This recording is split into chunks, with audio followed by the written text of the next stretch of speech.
بسم اللہ الرحمن الرحیم۔ ابو داؤد کی ایک حدیث ہے، جو محسن کا ناشکرا وہ اللہ کا ناشکرا۔ شکر گزاری ایک ایسا رویہ ہے جو نہ صرف مطلوب ہے بلکہ ہمارے دین میں انتہائی پسندیدہ ہے۔ قرآن کا آغاز الحمد سے ہوتا ہے۔ شکر گزاری الفاظ نہیں بلکہ ایک رویے کا نام ہے، ایک کیفیت ہے جو ہر وقت طاری رہنی چاہیے۔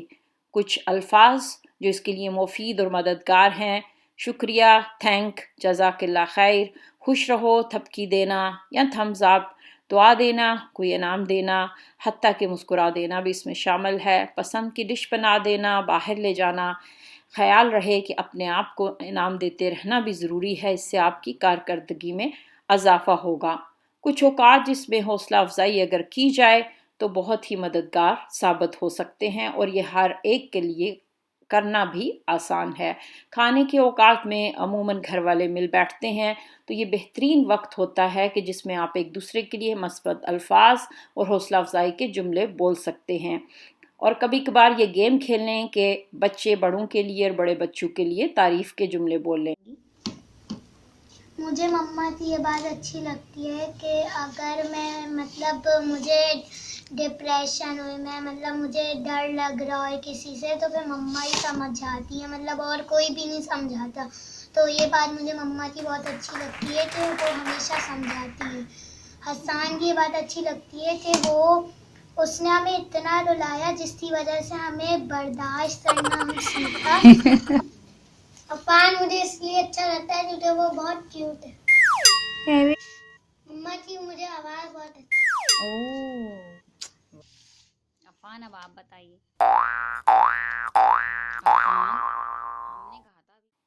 اور کھانے کی میز سے اٹھنے سے قبل بچے اپنی والدہ کا ضرور شکریہ ادا کریں۔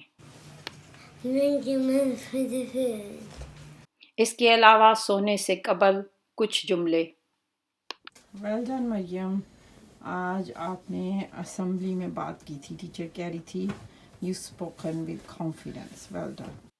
اسکول بھیجتے وقت: اللہ حافظ مریم، آئی لو یو۔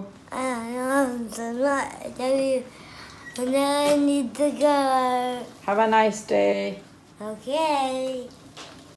میاں بیوی بھی آپس میں روزانہ کی بنیاد پہ ایک دوسرے کے لیے اچھے الفاظ یا حوصلہ افزائی کے جملے ضرور کہیں، اور خیال رہے حوصلہ افزائی یا تعریف صرف کاموں پہ نہیں بلکہ ایک فرد کے ہونے پر بھی کی جانی چاہیے۔ مثلاً بیٹا، میرا بہادر بیٹا، میرا شہزادہ بیٹا۔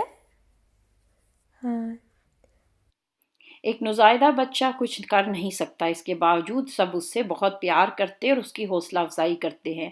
تصور کیجئے کہ اگر کسی بیبی کو کوئی یہ کہنا شروع کر دے، تمہارے تو دانت نہیں، تم چل نہیں سکتے، تم باتیں نہیں کر سکتے، تو یقین مانیے کہ اس کی نشو و نما پہ فرق پڑ جائے گا۔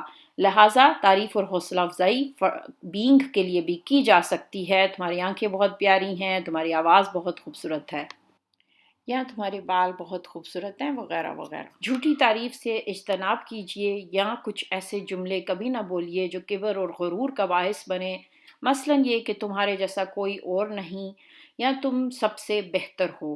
اس طرح کے جملے تعریف کے اثرات کو ضائع کر دیتے ہیں۔ اور آخر میں آپ کی شکر گزاری اور آپ کو ویل ڈن کہ آپ نے اس ویڈیو کو دیکھنے میں وقت لگایا۔ اگر اسے مفید پائیں تو اسے دوسروں تک پہنچانا مت بھولیے گا۔ بہت شکریہ۔